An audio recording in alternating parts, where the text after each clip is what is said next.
나 괜찮은 사람 맞는 거지 하면서 타인이나 헤어진 상대를 끝까지 붙잡고 그거를 확인하려고 집착하지 말아야 돼요. 이별의 아픔과 상처는 내 감정이 상대로부터 독립하는 과정에서 오는 성장통이라고 생각하시면 될 것 같아요. 우리가 연애를 시작할 때는 아, 이래서 연애를 하나 보다 하지만 헤어질 때는 앞으로 다시 연애할 수 있을까? 그만한 사람이 또 나타날까? 하면서 좌절하고 슬퍼하면서 지금 나는 바닥인 것 같아 라고까지 생각하는 감정의 쓴맛을 꽤 오랫동안 경험하기도 하는데요. 어떻게 보면 초반의 설레임보다 이별 후의 쓰디쓴 감정이 더 오래 지속되는 것 같기도 한데 이별이 슬픈 거는 너무 당연한 것 같아요. 사람은 사람으로 잊혀져. 세상에 여자 많다, 남자 많다 이런 말들을 많이 듣지만 사실 헤어지고 난 직후에는 하나도 괜찮지도 않고 이런 말들이 귀에 와닿지 않습니다. 오롯이 나 혼자 감당을 해야 되는 부분인 거고 이거를 헤쳐나간다는 게 쉽지 않은 일이지만 그래도 또 우리가 현실을 잘 살아내기 위해서는 하나씩 극복해 나가면서 다시 내 패턴을 찾는 게 중요하지 않겠습니까? 그래서 오늘은 연인과의 이별로 힘들어하는 우리 스위티 분들을 위해서 이별을 극복하는 방법에 대해서 얘기해 볼까 합니다. 방법이라고 해서 특효약처럼 바로 내 감정이 좋아진 건 아니겠지만 우리는 이 슬픔의 기간을 최소한도로 줄이면서 내 마음가짐을 달리하는 게 목적이라고 할 수 있겠죠. 그러면 이 마음가짐을 달리하는 과정은 어떻게 할 수 있는지 단계별로 지금부터 설명을 해드릴게요. 여러분들이 이별을 맞이하셨다면 가장 먼저 하셔야 되는 거는 지금의 상황 파악입니다. 이 상황이 지금 어떤 건지 객관적으로 인지를 하셔야 되는 건데요. 냉정하게 말씀드리면 대부분 이별로 인해서 슬퍼하는 쪽은 우리 헤어지자, 연락 그만하자 라고 말을 하는 쪽보다 그 말을 들은 통보받은 쪽이 훨씬 많을 거예요. 사실 이별을 고한 사람은 갑자기 하루아침이 아니라 서서히 그 전부터 이 관계는 좀 아닌 것 같다. 끝까지 끌고 갈 자신이 없다라고 느끼면서 상대에게 내색은 하지 않았겠지만 스스로한테 자문하고 답을 낼 수 있었던 시간을 충분히 가졌을 거거든요. 근데 이 말을 들은 당사자들은 너무 갑작스럽고 당황스러워서 차마 내 감정을 추스릴 시간이 없었을 거기 때문에 이런 얘기를 들으면 어찌해야 할지 모르겠는 혼란스러움을 경험하게 되는데 이럴 때 이성과 감정의 균형이 무너지게 됩니다. 어찌 보면 여러분들은 이별을 당한 사람이 되는 거고 상대 입장에서는 더 이상 여러분들과의 관계를 지속해 나가고 싶지 않다라고 하는 의사표현이 되는 거겠죠. 이 말은 그동안 내 인생에 초대했었지만 이제는 나가줬으면 좋겠다라는 의미인데 여기서 여러분들이 갑자기 이러는 게 어딨냐, 나 그동안 너랑 놀았던 거 너무 재밌고 신나게 잘 놀고 있는데 나 못 나가겠다 이러면서 상대방 집 대문을 잡고 버티면 상황이 더 안 좋아지겠죠. 우리 집인데 왜 계속 안 나가지? 이러면서 신고할지도 모릅니다. 물론 너의 이러이러한 면이 나는 싫었고 더 이상 힘드니 그만하자라고 젠틀하게 말을 해주면 너무 좋겠지만 이미 그 사람들은 앞으로 안 볼 거라는 전제를 깔고 결론만 말을 하는 거기 때문에 거기다가 굳이 자기가 그런 결정을 내리기까지의 감정 변화와 마음 상태를 설명하거나 그렇게까지 할 필요성을 잘 못 느끼겠죠. 이렇게 되면 서로 말이 길어질 게 뻔하고 그걸로 또 감정이 소모되는 게 귀찮아지거든요. 그리고 사실 연애에서 누가 먼저 이별을 얘기했느냐 하는 거는 별로 중요하지 않습니다. 결혼 프로포즈를 받는 게 아닌 이상 연애에서는 언젠가는 이 만남이 끝날 수도 있겠다라는 전제가 미세하게나마 깔려있기 때문에 그 사람이 전하는 너랑 헤어지고 싶다라는 감정 상태를 현실로 받아들이는 게 더 중요해요. 인간은 누구나 다 이기적인 면이 있습니다. 자기가 이 사람한테 도움을 받고 있다. 이 사람으로 인해서 내가 행복하다, 즐겁다, 삶이 좋게 변화되고 있다라고 생각이 되면 없는 관계라도 이어서 연결을 지으려고 하죠. 그렇기 때문에 아마도 상대방은 연애에서 얻게 되는 행복보다 혼자만의 무언가에서 더 큰 행복과 의미를 얻게 될 수도 있고 아니면 여러분이 가지고 있는 조건보다 그 이상의 플러스 알파를 가지고 있는 다른 사람이 나타나서 그게 충족됐을 수도 있겠죠.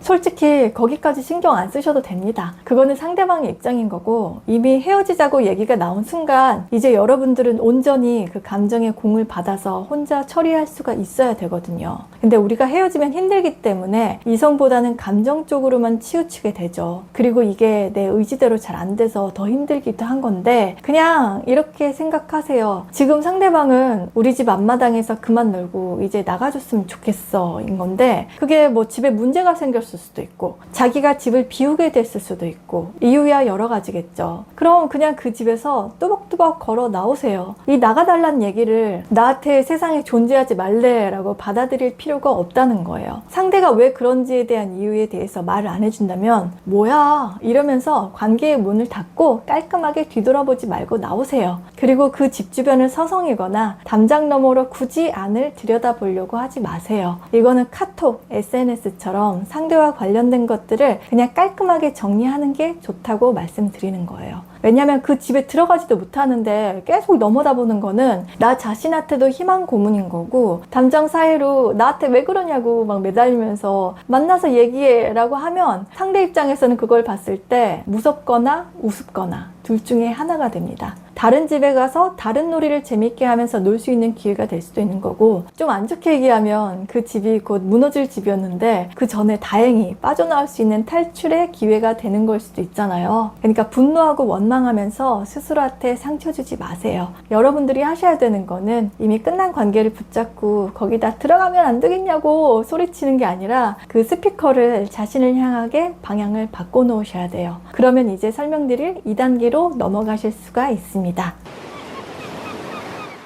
두 번째, 이별을 극복하는 방법은 감정 파악입니다. 첫 번째에서 주변의 상황에 대해서 인지를 하셨다면 이제는 내 감정 상태를 인지하는 일이 되겠는데요. 우리가 이별 후에는 그 사람하고의 관계가 하루아침에 끝나버렸다는 사실에 상실감이 들거나 그동안 내가 얼마나 잘해줬는데 어떻게 너가 나한테 이럴 수가 있어 라고 하는 상대 태도에 대한 원망과 배신감이 들기도 하죠. 근데 아마도 가장 아래 깔려있는 감정은 왜 나를? 이라고 하는 자기 연민인 경우가 큽니다. 우리는 자기가 소중하고 중요한 존재라는 거를 다른 사람한테 인정받고 확인받고 싶어 하거든요. 근데 이별을 겪게 되면 어찌 보면 가장 크게 마음을 줬던 상대한테 그게 거부당한다고 느껴져서 더 슬픔이 크게 와닿는 거고 자존감이 낮아지기도 해서 빨리 그거를 회복하고 싶어 하죠. 근데 여러분들은 반드시 지금 내가 느끼고 있는 게 어떤 감정인지 생각할 시간을 꼭 갖고 정리를 좀 하셔야 돼요. 나 괜찮은 사람 맞는 거지 하면서 타인이나 헤어진 상대를 끝까지 붙잡고 그거를 확인하려고 집착하지 말아야 돼요.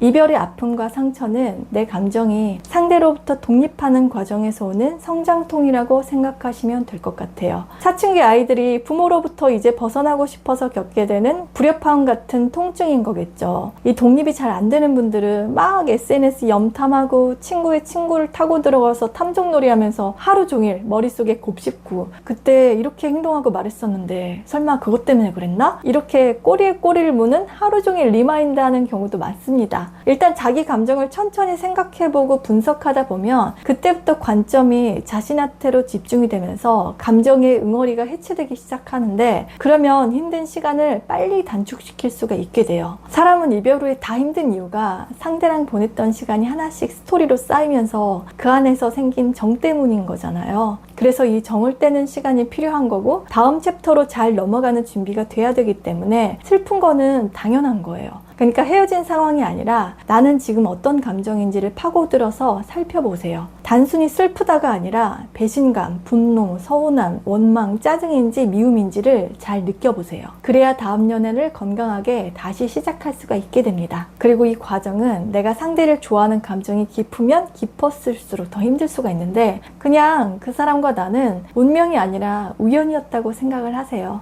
산책길 걷고 있는데 우연히 같은 방향 걸으면서 스쳐 지나갔던 사람 중에 한 명이라고 관점을 바꿔보시는 것도 좋을 것 같아요.